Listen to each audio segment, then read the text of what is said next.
Hello friends, welcome to Sanvin kitchen. இன்றைக்கி நம்ம கிச்சனில் விநாயகர் சதுர்த்தி ஸ்பெஷலாக சூப்பரான டேஸ்ட்டில் பூரண கொழுக்கட்டை தான் எப்படி செய்யலான்னு பார்க்க போகிறோம். நம்ம பூரண கொழுக்கட்டை செய்யணும் அப்படின்னாலே தேங்காய் வச்சு தான் செய்வோம். ஆனால் ஒரே ஒரு முறை நீங்கள் இந்த மாதிரி நட்ஸை வச்சு பூரண கொழுக்கட்டை செஞ்சு பாருங்கள், டேஸ்ட்டு ரொம்ப நல்லாயிருக்கும். வாங்க எப்படி செய்யலான்றதை பார்க்கலாம். ஒரு மிக்சிங் பவுலில் 1 கப் அளவுக்கு அரிசி மாவை நல்லா ஜலிச்சிட்டு சேர்த்துக்கோங்க. நான் வந்து கடையில் வாங்கின அரிசி மாவு தான் சேர்த்துருக்கேன். 1 பிஞ்ச் அளவுக்கு உப்பு சேர்த்து நல்லா இந்த மாதிரி மிக்ஸ் பண்ணி விட்டுக்கோங்க. அரிசி மாவு எந்த கப்பால் அளந்தமோ அதே கப்பால் ஒரு 1.5 கப் அளவுக்கு தண்ணியை வந்து சூடு பண்ணி ரெடியாக வச்சுருந்தேன். சூடு பண்ணி வச்சுருக்க தண்ணியை கொஞ்சம் கொஞ்சமாக சேர்த்து நல்லா இந்த மாதிரி ஒரு கரண்டியால் மிக்ஸ் பண்ணிக்கோங்க. தண்ணி வந்து பார்த்து சேர்த்துக்கோங்க, ரொம்ப அதிகமாக சேர்த்துட வேண்டாம். மாவை பொறுத்து தண்ணியோட அளவு வந்து மாறுபடும். எனக்கு வந்து கரெக்டாக 1.25 கப்பு அளவுக்கு தேவைப்பட்டுச்சு தண்ணி. எக்ஸ்ட்ரா தேவைப்பட்டால் நம்ம லாஸ்ட்டு கூட சேர்த்து பிசைஞ்சிக்கலாம், அதனால் பார்த்து சேர்த்துக்கோங்க. இப்போ நல்லா இந்த மாதிரி மாவெல்லாம் கலந்ததுக்கப்புறம் இதை ஒரு 5 நிமிஷம் வந்து வச்சுருங்க, அப்படியே ஆறட்டும். ஆறுனதுக்கப்புறமா இதில் 1 டீஸ்பூன் அளவுக்கு நெய் சேர்த்து நல்லா பிசைஞ்சு எடுத்துக்கோங்க. நல்லா சாஃப்டான மாவாக நீங்கள் பிசையணும், கையில் ஒட்டாமல் நல்லா சாஃப்டாக வரணும், அந்த அளவுக்கு நீங்கள் பிசைஞ்சு எடுத்துக்கோங்க. தண்ணி தேவைப்பட்டால் கொஞ்சமாக தெளிச்சுக்கோங்க, எனக்கு வந்து கரெக்டாக இருந்துச்சு. ஒரு 5 நிமிஷம் மாவு வந்து இந்த மாதிரி ஒன்றோட சேர்ந்து வர அளவுக்கு பிசைஞ்சு எடுத்துக்கோங்க. மாவு வந்து தொட்டு பார்த்தீங்க அப்படின்னா இந்த மாதிரி சாஃப்டாக இருக்கணும், இந்த அளவில் வந்து பிசைஞ்சு எடுத்துக்கோங்க. இப்போ இது ஒரு மூடி போட்டு மூடி வச்சுருங்க. நம்ம வந்து உள்ளே வைக்கிற பூரணை வந்து ரெடி பண்ண ஆரம்பிச்சிடலாம்.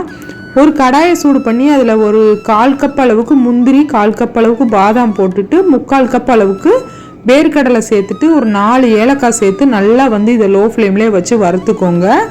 நல்லா வந்து அந்த வேர்க்கடலையோட தோல்லாம் வந்து உரிகிற அளவுக்கு நல்லா வந்து வறுத்து எடுத்துக்கோங்க.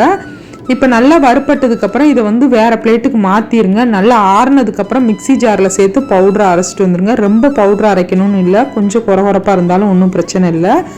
பாருங்கள், இப்போ இதை ஆறட்டும், அதுக்கப்புறம் நம்ம அரைச்சி எடுத்துக்கலாம். அதே கடாயில் 1 டீஸ்பூன் அளவுக்கு மட்டும் நெய் சேர்த்துக்கோங்க. நெய் சேர்த்துட்டு ஒரு 3 டீஸ்பூன் அளவுக்கு துருவின தேங்காய் சேர்த்துக்கோங்க. தேங்காய் வந்து ரொம்ப அதிகம்லாம் சேர்க்க வேண்டாம், ஏன்னா நம்ம நட்ஸ் எல்லாம் சேர்த்துருக்கிறதுனால கொஞ்சமாக சேர்த்தாலே போதும். சேர்த்துட்டு இது வந்து கோல்டன் ப்ரௌன் ஆகிற அளவுக்கு நல்லா வந்து வறுத்து எடுத்துக்கோங்க. வேர்க்கடலை எந்த கப்பால் அளந்தமோ அந்த கப்பால் 3/4 கப் அளவுக்கு நாட்டு சக்கரை சேர்த்துருக்கேன். வேர்க்கடலை, பாதாம், முந்திரி எல்லாமே சேர்த்து வந்து எனக்கு 1 கப்பு கரெக்டாக வந்துச்சு. அதுக்கு வந்து 3/4 கப்பு அளவுக்கு வந்து இனிப்பு வந்து கரெக்டாக இருக்கும். இப்போ இதை ஒரு முறை நல்லா கலந்து விட்டுக்கோங்க. நல்லா மிக்ஸ் பண்ணி விட்டதுக்கப்புறமா நம்ம அரைச்சி வச்சுருக்க நட்ஸ் பவுடரை வந்து இதில் சேர்த்துக்கலாம். ரொம்ப பவுடராக நீங்கள் அரைக்கணும்னு அவசியம் இல்லை, கொஞ்சம் குறகுறப்பாக இருந்தாலுமே சாப்பிடும்போது டேஸ்ட் வந்து ரொம்ப நல்லாயிருக்கும். நல்லா இந்த மாதிரி மிக்ஸ் பண்ணிக்கோங்க. ரொம்ப ட்ரையாக இருக்கிற மாதிரி இருந்துச்சு அப்படின்னா கொஞ்சமாக தண்ணி தெளிச்சிக்கோங்க. ஒரு முறை மிக்ஸ் பண்ணிவிட்டு அடுப்பை வந்து ஆஃப் பண்ணிவிட்டு நல்லா ஆறுனதுக்கப்புறம் இதை ஒரு பிளேட்டில் வந்து மாற்றிக்கோங்க. இப்போ கொஞ்சம் கெட்டியாக இருக்கிறதெல்லாம் உதிர்த்தி விட்டோம் அப்படின்னா நமக்கு வந்து கரெக்டாக இருக்கும். நம்ம லட்டெல்லாம் பிடிப்போம்ல, அந்த மாதிரி இந்த மாதிரி பிடிக்கிறதுக்கு வந்துச்சு அப்படின்னா கரெக்டாக இருக்குன்னு அர்த்தம். ஒரு வேளை ரொம்ப ட்ரையாக இருந்துச்சு அப்படின்னா கொஞ்சமாக தண்ணி தெளிச்சிக்கோங்க, இல்லை பால் கூட தெளிச்சிக்கலாம். தெளிச்சுட்டு எல்லா உருண்டைகளையுமே இந்த மாதிரி உருட்டி ரெடியாக வச்சுக்கோங்க. இப்போ நம்ம பிசைஞ்சு வச்சுருக்க மாவுலேருந்து ஒரு சின்ன உருண்டை எடுத்துக்கோங்க. நம்ம உள்ளே வைக்கக்கூடிய பூரணத்தோட உருண்டை எந்த அளவோ அதை விட வந்து பெருசாக எடுக்கணும். வெளியில் உள்ள மாவு வந்து எடுத்துட்டு வெடிப்புகள் எதுவுமே இல்லாத மாதிரி இந்த மாதிரி நல்லா தட்டிட்டு ஒரு கிண்ணம் சேஃபுக்கு கொண்டு வந்துருங்க. நான் அன்றைக்கி மோல்டு எதுவுமே யூஸ் பண்ணாமல் நார்மலாக நம்ம வீட்டில் எப்படி ரெடி பண்ணலான்னு தான் சொல்லியிருக்கேன். இந்த மாதிரி நல்லா ஒரு கிண்ணம் சேஃபுக்கு கொண்டு வந்துட்டு நம்ம ரெடி பண்ணி வச்சுருக்க உருண்டையை இதில் ஒரு உருண்டை எடுத்து வச்சுட்டு அந்த உருண்டைகள் வந்து வெளியில் வராத அளவுக்கு நல்லா இந்த மாதிரி க்ளோஸ் பண்ணிக்கோங்க. பாருங்கள், வெடிப்பு எதுவுமே இல்லாத மாதிரி நல்லா இந்த மாதிரி கையை வச்சு நல்லா அழுத்தி விட்டுக்கோங்க. கொழுக்கட்டை அச்சு வச்சு செய்கிறதோட இந்த மாதிரி நம்ம கையிலே செய்கிறது ரொம்ப ஈஸியாக தான் இருக்கும், கஷ்டம்லாம் இல்லை. நீங்கள் ஃபஸ்ட்டு செய்கிறது மட்டும் கொஞ்சம் கஷ்டமாக இருக்கிற மாதிரி இருக்கும், அதுக்கப்புறம் உங்களுக்கே வந்து ரொம்ப ஈஸியாக இருக்கும். பாருங்கள், சூப்பராக வந்து ரெடி ஆயிடுச்சு. இப்போ இதில் வந்து நம்ம ஒரு டிசைன் மாதிரி ஏதாவது கொடுத்துக்கலாம். பிளைனாக இருக்கட்டும் அப்படின்னு நினச்சிங்கன்னா அப்படியே வேக வச்சுக்கோங்க.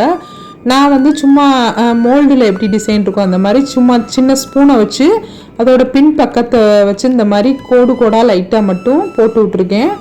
அந்த உள்ள பூரணம் தெரியாத அளவுக்கு வந்து சின்ன சின்ன கோடாக மட்டும் இந்த மாதிரி போட்டுக்கோங்க. பார்க்கும்போது கொஞ்சம் டிசைன் வந்து நல்லாயிருக்கும். வேணும்னா போட்டுக்கோங்க, இல்லை அப்படின்னா நீங்கள் அப்படியே கூட வச்சுக்கலாம். நான் வந்து சும்மா ஒரு சின்ன டிசைன் காண்டி தான் போட்டிருக்கேன். இப்போ இன்னொரு உருண்டை இதே மாதிரி செஞ்சு காட்டுறேன் பாருங்கள். நம்ம சுடு தண்ணி ஊற்றி பிசைஞ்சிருக்கிறதுனால இது வந்து நல்லா சாஃப்டாக இருக்கும், அதிக நேரம் வரைக்கும் நல்லா சாஃப்டாக இருக்கும். கொலக்கட்டை வந்து எப்பயுமே நம்ம தேங்காய் பூ பூரணம் வச்சோ கடலைப்பருப்பு பூரணம் வச்சோ மட்டும்தான் செஞ்சுருப்போம். நட்ஸை வச்சு ட்ரை பண்ணியிருக்க மாட்டேங்க. கண்டிப்பாக ஒரு முறை இந்த மாதிரி நட்ஸை வச்சு ட்ரை பண்ணி பாருங்கள். டேஸ்ட் வந்து ரொம்ப நல்லாயிருக்கும். குழந்தைங்கள்லாம் பெரும்பாலும் நட்ஸ் எல்லாம் சாப்பிட மாட்டாங்க சரியா. அவங்களுக்குலாம் நம்ம எப்படி கொடுக்கணும் அப்படின்னு யோசிச்சுக்கிட்டு இருப்போம். இந்த மாதிரி கொடுத்தீங்க அப்படின்னா கண்டிப்பாக விரும்பி சாப்பிடுவாங்க. டேஸ்ட் வந்து அந்த அளவு வந்து ரொம்ப நல்லாயிருக்கும். இப்போ பாருங்கள், ரெண்டாவது உருண்டையுமே நான் இதே மாதிரி நல்லா பிடிச்சி வச்சிட்டேன். ஃபஸ்ட்டு உருட்டும் போது கொஞ்சம் கஷ்டமாக இருக்கும். அதுக்கப்புறம் செகண்ட் உள்ளது வந்து ரொம்ப சிம்பிளாக தான் தெரியும். நீங்கள் மோல்டு வச்சுருந்தீங்க அப்படின்னா மோல்டில் கூட வச்சு இந்த மாதிரி ரெடி பண்ணிக்கோங்க. சும்மா அந்த மாதிரி சின்ன டிசைன் மாதிரி இருந்தால் கொடுத்துக்கிட்டேன். பார்க்கும்போது வந்து கொஞ்சம் நல்லாயிருக்கும். பாருங்கள், இப்போ எல்லா மாவையும் இந்த மாதிரி ரெடி பண்ணி ரெடியாக எடுத்து வச்சுக்கோங்க. நம்ம வந்து இதை வந்து ஒரு 10 நிமிஷம் வந்து வேக வைக்கணும். ஒரு கடாயில் வந்து நான் கொஞ்சமாக தண்ணி வச்சுட்டு, தண்ணி சூடானதுக்கப்புறம் இந்த மாதிரி ஒரு ரிங்கை வச்சுட்டு அதுக்கு மேலே பிளேட்டில் வந்து நம்ம கொலக்கட்டைகள் எல்லாத்தையுமே அடுக்கி வச்சுட்டு ஒரு மூடி போட்டு 10 நிமிஷம் வேக வைக்க போகிறேன். நீங்கள் இட்லி பாத்திரத்தில் கூட இதே மெத்தடில் வேக வச்சு எடுத்துக்கலாம். ஒரு 10 நிமிஷம் மட்டும் வேக வச்சிங்கனாவே சூப்பராக வெந்துடும். பாருங்கள், இப்போ 10 நிமிஷம் கழித்து ஓப்பன் பண்ணும்போது கொலக்கட்டை வந்து சூப்பராக வெந்து ரெடி ஆகிருக்கு. டேஸ்ட்டுமே ரொம்ப நல்லா இருந்துச்சு. கண்டிப்பாக மிஸ் பண்ணாமல் இந்த விநாயகர் சதுர்த்திக்கு நீங்களும் வந்து செஞ்சு பாருங்கள். ஹெல்த்தியான ஒரு கொலக்கட்டை ரெசிபி. பாருங்கள், இப்போ நான் இதை வந்து பிச்சு காட்டுறேன் எந்த அளவுக்கு சாஃப்டாக இருக்குது அப்படின்றத பாருங்கள். கண்டிப்பாக நீங்களும் செஞ்சு பாருங்கள். இந்த கொலக்கட்டை ரெசிபியை ட்ரை பண்ணி பார்த்துட்டு எப்படி இருந்துச்சு அப்படின்றத மறக்காமல் சொல்லுங்கள். இந்த வீடியோ உங்களுக்கு பிடிச்சிருந்துச்சி அப்படின்னா இந்த வீடியோக்கு லைக் பண்ணிக்கோங்க. என்னோட சேனலை சப்ஸ்கிரைப் பண்ணிக்கோங்க. தேங்க்யூ.